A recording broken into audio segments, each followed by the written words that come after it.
My sister-in-law texted my husband at 3 a.m. asking if he thinks about her. Now she wants to bring her new boyfriend to my baby shower. My husband and I met at a ski lodge 9 years ago. I was there with my young daughter and a friend. He was there with his siblings and some buddies. There was a singing competition that night, and our friends pushed us both to enter. We ended up doing a duet together, and I swear something just clicked between us. We talked for hours at the cafe afterward, and that's when I first noticed something was off with his sister Tina. She came storming over to our table and demanded he come back to their group. She didn't even glance at me. When he told her no, she ran off crying and stole her sister's room key card so they got locked out for the night. I thought it was strange but figured maybe she was just having a bad day. I was wrong. When we bought our house together and threw a housewarming party, Tina showed up dressed like she was going to a nightclub. She ignored me completely and spent the entire evening hanging off my husband. She kept bringing up childhood memories, kissing his cheek, hugging him, touching his arm whenever he said anything remotely funny. He looked so uncomfortable, but she didn't care. She walked around telling people he used to say he never wanted kids. Yet here he was playing daddy to my daughter. One of my friends pulled me aside and said Tina had been going on about how attractive his old modeling photos were, and that her favorite picture was one of just the two of them from a family trip to Hawaii. Then she started telling people how weird it was that he was suddenly in love with a woman of color when he'd never dated one before. That part confused me because Tina herself is biracial. So why would that bother her unless she wished she was in my position? The night ended with my husband getting down on one knee and proposing to me in front of everyone. Tina burst into tears and ran to the bathroom. Their dad had to drive her home. My husband brushed it off as jealousy because she'd never had stable relationships herself, but I knew it was more than that. After that meltdown, she disappeared from our lives. She skipped our wedding, skipped our baby shower for our first child together, skipped every birthday party and family gathering we attended. I kept sending invitations because I knew she wouldn't show, and honestly, I preferred it that way. I heard she had some kind of breakdown and spent years in and out of treatment. I genuinely hope she got the help she needed, but I also don't want her anywhere near my family if she's still carrying whatever this obsession is. I'm pregnant again now, and my baby shower is at the end of this month. We're doing it early because I have a history of going into labor before my due date. My mother-in-law called to RSVP and casually mentioned that Tina would be riding with them and wanted to know if she could bring her new boyfriend. I was stunned. We hadn't seen this woman in years. I agreed because I hoped maybe she had finally worked through her issues. That hope lasted exactly 24 hours. At 3 in the morning, my husband's phone started blowing up with texts from Tina. She wrote paragraphs about how much she missed being close to him and how I had destroyed their relationship, which is insane because I've barely spoken 50 words to her in 9 years. She asked if he was truly happy with his life because he used to say he never wanted marriage or children. Then she asked if he ever thought about her during all this time. The final message was her asking if they could meet up alone before the shower to talk face to face. I asked my husband point blank if he knew his sister was in love with him. He shrugged and said he wouldn't doubt it. He told me that when she was 11, she asked if they could cuddle and kiss, and he told her no. He said her behavior had always been off, but with so many siblings around, he never paid it much attention. I told him I wanted her uninvited immediately. He said he wants to talk to his parents first to see what mental state she's in. I told him fine, but I'm not waiting around for his family to make excuses for her again. So I did something that's either going to fix this problem forever or blow up his entire family. The shower is in 6 days, and Tina has no idea what's coming. I woke up early the next morning with my stomach in knots. My husband had already left for work and the house felt too quiet. I sat at the kitchen table with my laptop and pulled up those screenshots of Tina's texts from last night. My hands shook as I attached them to a new email. I typed out everything as clearly as I could. I explained that Tina had sent inappropriate messages to my husband at 3 a.m. I said she asked if he thought about her and wanted to meet him alone. I wrote that I couldn't have someone at my baby shower who was crossing these kinds of boundaries with my husband. I kept reading it over and over, changing words, making sure it sounded firm, but not mean. After about 20 minutes, I just hit send before I could chicken out. My heart was racing, so hard I thought I might throw up. I tried to distract myself by folding baby clothes, but I kept checking my phone every 2 minutes. Around 10:30 it started. First, my mother-in-law called. I answered and she was already crying before I even said hello. She kept saying she didn't understand why I was doing this right before the shower. She said Tina had been doing so much better and this was going to set her back. I tried to explain about the text, but she talked over me.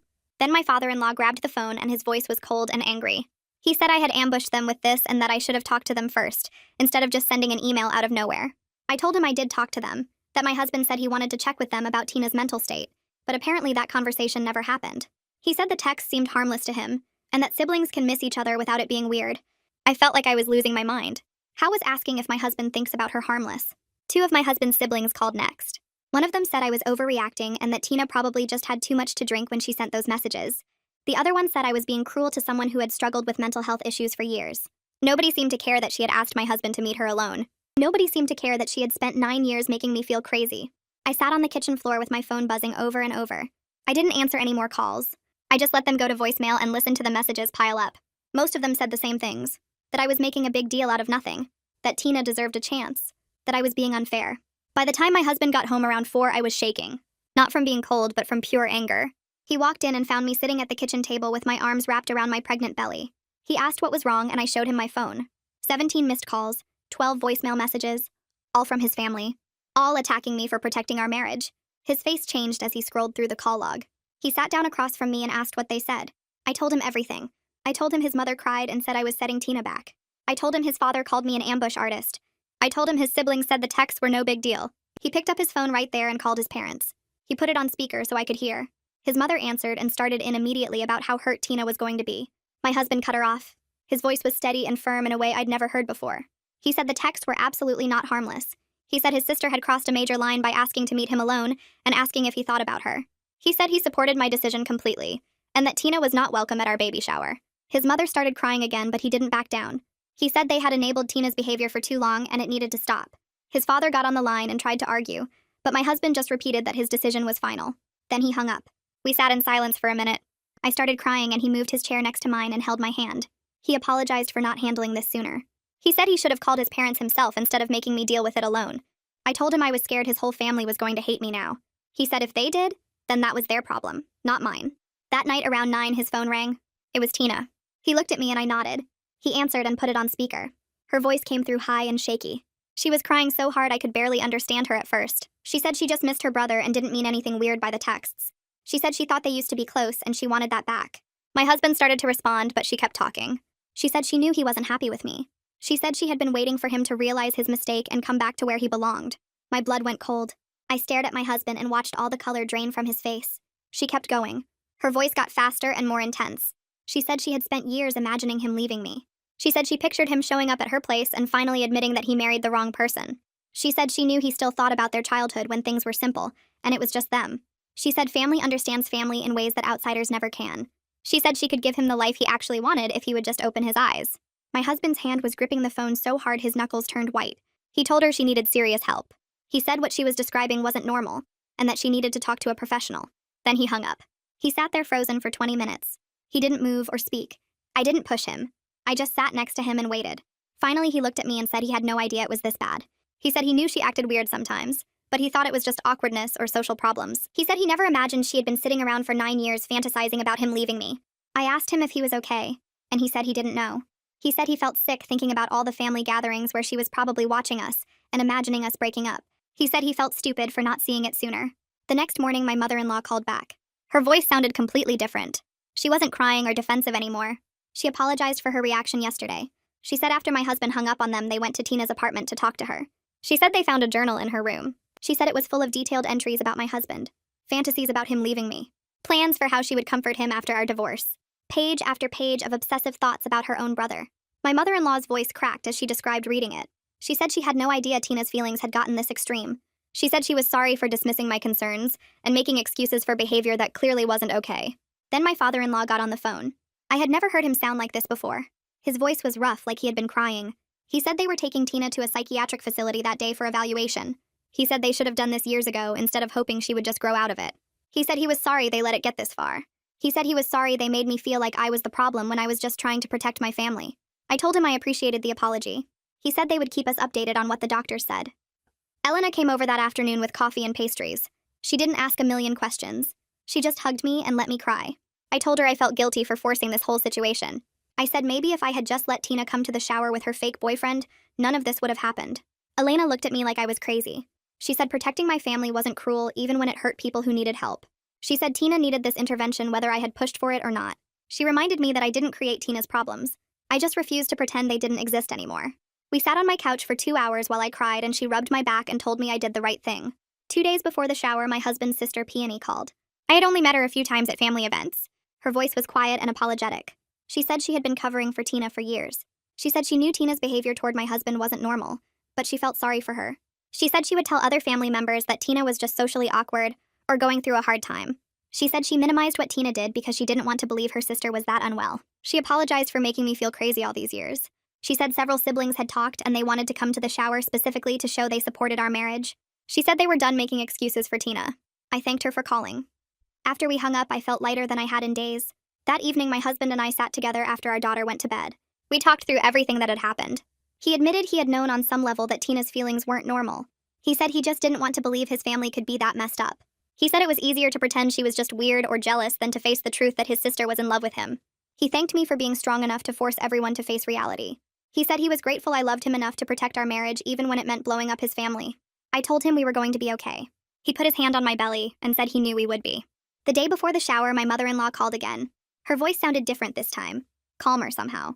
More settled. She told me they had gotten the full evaluation results back from the psychiatric facility. Tina had been officially diagnosed with something called obsessive love disorder. The doctors also mentioned another condition called limerence that had been fixated on my husband since she was a child. My mother-in-law explained it in medical terms she clearly didn't fully understand herself. She said the doctors told them this wasn't something that would just go away on its own. Tina needed intensive treatment, long-term therapy, possibly medication for the rest of her life. She said Tina would be staying at the facility for at least 6 months, maybe longer depending on how she responded to treatment. She wouldn't be coming to any family events for the foreseeable future. Not birthdays, not holidays, not our baby shower tomorrow. I felt this wave of relief wash over me that I almost felt guilty about. My mother-in-law must have sensed it because she quickly said she understood why I felt that way. She said she was grateful we had forced this situation because Tina might have hurt herself or someone else if it had gone on much longer. Then I remembered something. I asked about the boyfriend Tina was supposedly bringing to the shower. My mother-in-law went quiet for a second. Then she admitted there was no boyfriend. Tina had hired an actor from some website that connects people with fake dates for events. She paid him $300 to pretend to be her new romantic partner. The whole plan was designed to make my husband jealous, to make him finally notice her the way she wanted to be noticed. My mother-in-law's voice cracked when she said it. She apologized again for not seeing how bad things had gotten. She said they should have gotten Tina help years ago instead of making excuses. I told her I appreciated her honesty. We hung up and I just sat there staring at my phone for a while. My daughter came into the kitchen a few minutes later. She looked at my face and asked why everyone had been so upset lately. I struggled to find the right words. How do you explain mental illness and inappropriate feelings to a kid without scaring them or confusing them more? I told her that sometimes adults have feelings that aren't healthy, that those feelings can make them act in ways that hurt themselves and other people. I said that when that happens, they need special help from doctors who understand how feelings work. I told her that's what was happening with her Aunt Tina right now. She was getting help so she could feel better and be healthier. My daughter nodded like this made perfect sense to her. She asked if Tina would be okay eventually. I said I hoped so. She gave me a hug and went back to playing in her room. Kids have this amazing ability to just accept things and move on. I wished I could do the same. The morning of the shower, I woke up feeling lighter than I had in weeks. Like someone had lifted a weight off my chest that I didn't even realize was there. My husband brought me breakfast in bed. Scrambled eggs and toast with orange juice.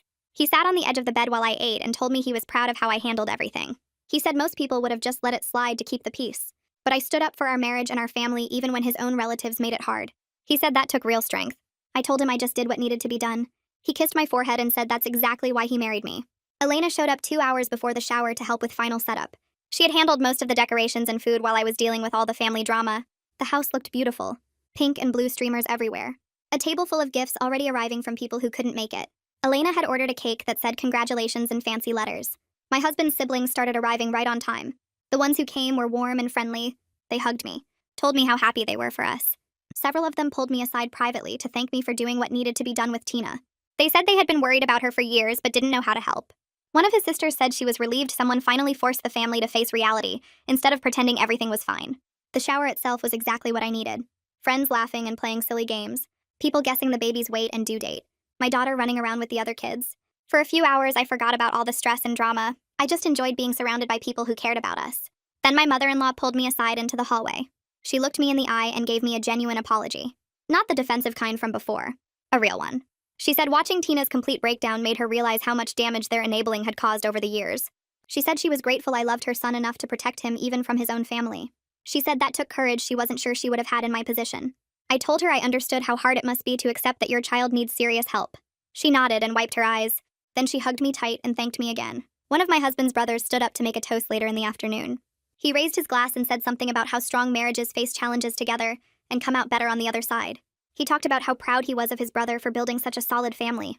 I caught my husband's eye across the room during the speech. We shared this look that said everything about what we had been through together. All the stress and confrontation and difficult conversations. But we had survived it. We had protected what mattered most. After the guests left, my husband and I sat on the couch surrounded by piles of baby gifts. Tiny clothes and blankets and toys everywhere. He put his hand on my belly and felt the baby kick. He said he was glad our kids would grow up in a home where we face problems directly, instead of pretending everything's fine when it isn't.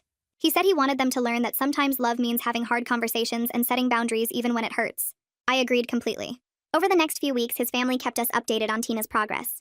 She was apparently responding well to the therapy and medication. Her doctor said with continued treatment, she might eventually be able to have supervised contact with family members, but never alone with my husband. That boundary would need to stay in place permanently. I felt relieved hearing that. My mother-in-law also told me she and my father-in-law had started family therapy together. They were working through their guilt about not getting Tina help sooner. She said the sessions were painful but necessary. She was learning to set boundaries instead of enabling unhealthy behavior. She said the therapist told them they had done Tina a disservice by making excuses for her all those years. That real love sometimes means letting people face consequences so they can get the help they actually need. I went into labor 3 weeks after the shower, right on schedule with my history of early deliveries. The contractions started around midnight, and by 3 in the morning we were at the hospital. My husband stayed calm the whole time, holding my hand through each wave of pain and reminding me to breathe when I forgot.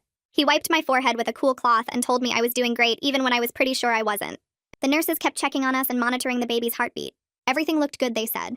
Strong and steady. When our son finally arrived 6 hours later, tiny and perfect and screaming his lungs out, I felt this huge weight lift off my shoulders. All the stress and drama from the past few weeks just melted away in that moment. My husband cut the umbilical cord with shaking hands, and then they placed our baby on my chest. His skin was warm and soft, and he had this thick, dark hair that stuck up everywhere. I looked at my husband and saw tears running down his face. He kissed my forehead and whispered that he loved me, that we did it, that our family was complete now. The hospital room filled up with visitors over the next couple days. My husband's siblings came with balloons and stuffed animals and gift bags full of baby clothes. They took turns holding their new nephew and making silly faces to try to get him to smile even though he was way too young for that. His sister held the baby carefully, supporting his head just right, and looked up at me with this serious expression. She told me she was glad her brother married someone strong enough to stand up for what's right even when it's hard. She said watching me handle the situation with Tina made her realize she needed to be braver in her own life. I thanked her and felt this warmth spread through my chest. His other siblings nodded in agreement and said similar things about respecting how I protected our family. They apologized again for not taking things seriously sooner, for making excuses when they should have spoken up. My mother-in-law stayed the longest, rocking the baby while I tried to get some sleep. She hummed old lullabies and looked so peaceful holding her grandson. A month passed in a blur of sleepless nights and endless diaper changes. Our son had his days and nights mixed up for the first few weeks, which meant neither of us got much rest. My daughter adjusted to being a big sister pretty well, though she got jealous sometimes when the baby took up all our attention. We settled into a routine slowly. Then one afternoon, the mail came and there was a thick envelope with a return address I didn't recognize. Inside was a letter on official letterhead from a therapist's office. It included a note explaining that Tina had given permission for this to be sent to us. My hands shook a little as I unfolded the pages. Tina's letter was handwritten in neat, careful script. She wrote that she wanted to apologize for everything she had done over the years. She said her behavior toward my husband was wrong and harmful, and she took full responsibility for it. She talked about the treatment she was getting, and how much it was helping her understand herself better. She said she hoped that someday we might allow her to meet her nephew under supervision, but she would understand completely if we never wanted that. She wasn't asking for forgiveness, she said. Just wanted us to know she was working on herself and trying to become a better person. The letter felt genuine in a way nothing from Tina ever had before. My husband came home from work and found me sitting at the kitchen table with the letter spread out in front of me. He read it twice without saying anything. Then he sat down across from me and we just looked at each other for a long minute. We talked about what supervised visits would look like, how long we should wait before even considering it, whether Tina completing her treatment program would be enough, or if we needed more proof of real change. We both agreed that a year of stability was the minimum, maybe longer. Our son deserved to grow up in a home where everyone around him was healthy and safe, where boundaries meant something and got respected. We weren't going to rush into anything just because Tina wrote a nice letter, but we also weren't going to slam the door completely shut on the possibility of her being part of our lives eventually. My husband put his hand over mine on the table. He said he was proud of us for building our family on honesty and healthy boundaries instead of pretending problems didn't exist. I squeezed his hand back and felt this deep sense of peace settle over me. We had done the right thing even though it hurt people we cared about. We had protected what mattered most. And now we could move forward knowing our family was strong enough to handle whatever came next.